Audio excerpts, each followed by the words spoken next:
Hello and welcome to today's lesson where we're looking at the Pygmalion Effect. So the first thing to know about the Pygmalion Effect is that it gets its name from ancient Greek mythology and the story of Pygmalion, who fell in love with one of his own sculptures. Now, Pygmalion is also the name of a play by George Bernard Shaw, and that play explores the idea that how you treat another person impacts their life, either for better or for worse. The Pygmalion effect was first observed in the classroom, but you can find examples of it everywhere. The original study observing the phenomenon was conducted in a school in 1968 by social psychologist Robert Rosenthal and elementary school principal Lenore Jacobson.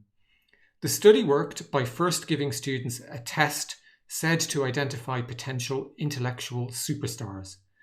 These were the students who had the highest capacity for academic growth. The teachers were then provided with the names of these students, and at the end of the academic year, the students were tested again, and sure enough, the superstars had progressed significantly further than their classmates over the year. But here's the kicker. The superstars were actually chosen at random. The only difference between the superstars and their classmates was in the mind of their teacher. And thus, the experiment showed that a teacher's high expectations for a child can result in an increase in the child's performance.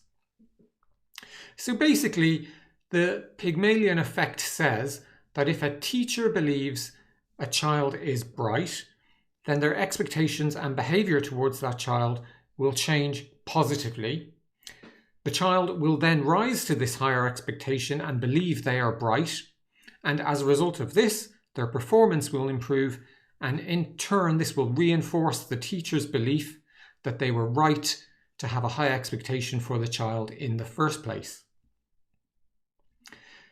Now, it turns out that the Pygmalion effect doesn't just exist in schools, it exists in the workplace as well. If a manager believes that their team consists only of high performers, they'll outperform an equivalent team whose manager believes the opposite. So why is this? Well, because when a team member is treated as though they are a high performer, they try to live up to that image and behave and perform how they believe a high performer would. The opposite is also true. It turns out that team members tend to do what they are expected to do. Now note that the Pygmalion effect refers only to the positive case, whereby positive expectations lead to increased performance. In the opposite case, whereby you place lower expectations on an individual, and in turn that leads to lower performance, that's known as the Gollum effect. Now we can graphically represent the Pygmalion effect as you can see here. And the first thing to notice in this image is that there are green circles containing a plus symbol next to every step in the cycle. And that's to indicate that all the steps of the loop are positive in nature. Now, the cycle begins at the top when you as a manager believe that a particular team member is capable of higher performance.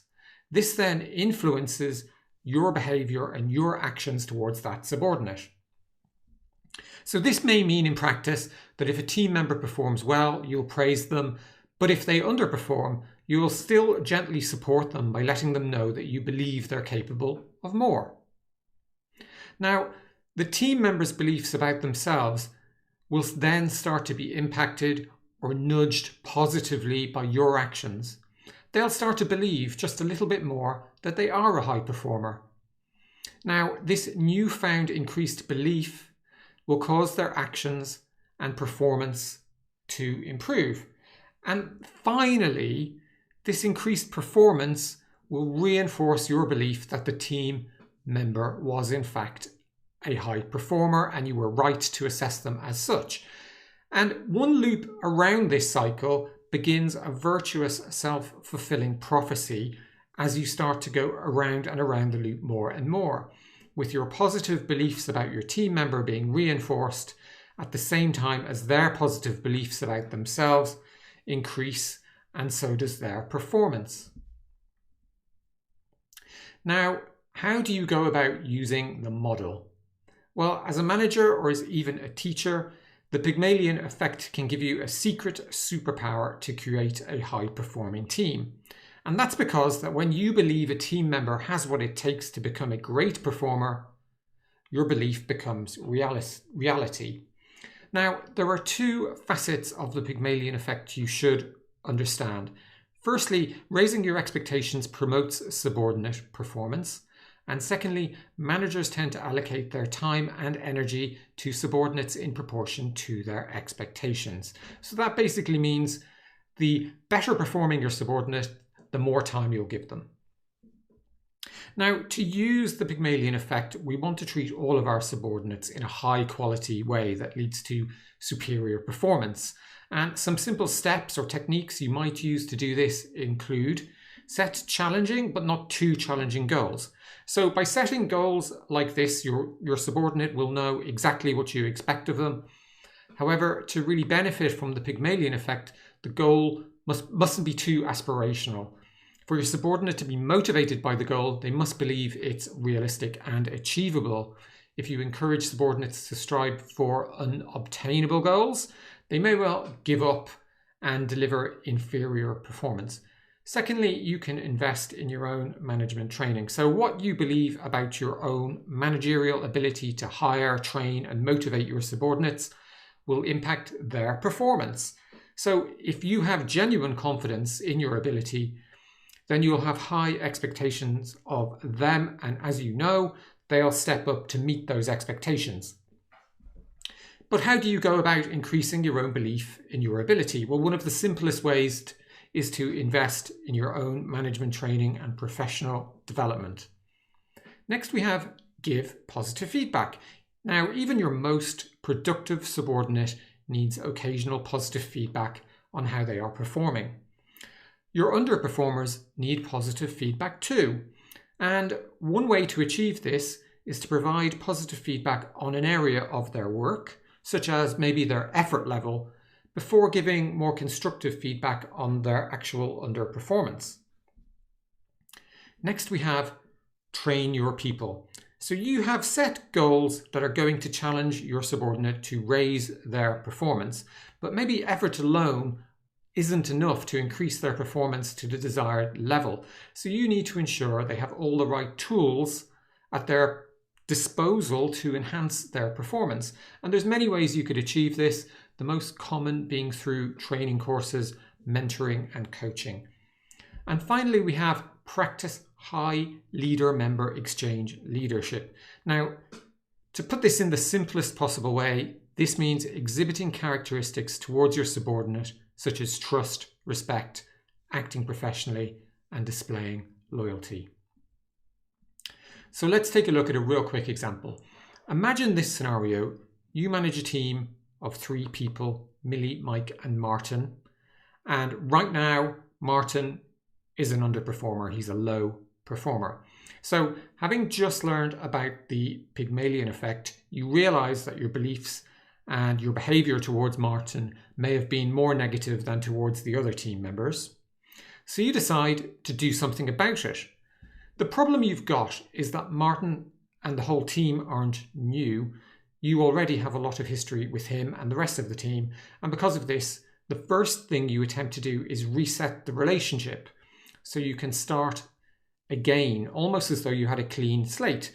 Now, to do this, in this example, you decide to bring Martin in for a meeting to kick things off. And you choose to tackle the problem by, first, you explain to Martin that you're impressed with several parts of his work, such as his always positive demeanour and his timekeeping. And you also tell him that you're impressed with his ability to stick things out. After all, he hasn't quit his job yet. Now, next you explain that you know he can do better, but a big part of this is your management failings, such as not trusting him enough and giving him uninteresting tasks. So to rectify this, you tell him that you're going to attend some training. Then you tell Martin that in the future, you're going to always assume the best from Martin. So you work with him then to set some goals and agree to meet once a week for a relatively informal catch-up to help keep him on track and actually reach those goals. So by doing all of these things, you've kicked off the first step of the Pygmalion effect. And the hope is that Martin rises to the challenge and his performance starts to increase. And this creates the beginnings of the Pygmalion Effect's virtuous cycle, which eventually leads to Martin's superior performance.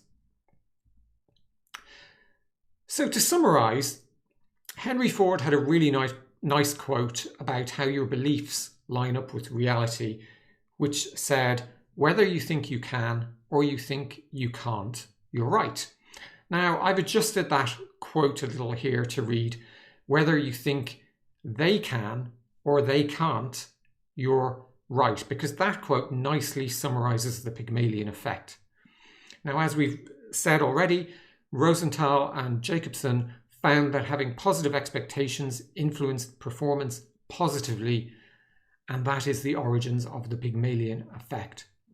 So that's it for this lesson. I really hope you enjoyed it, and I look forward to speaking to you again soon.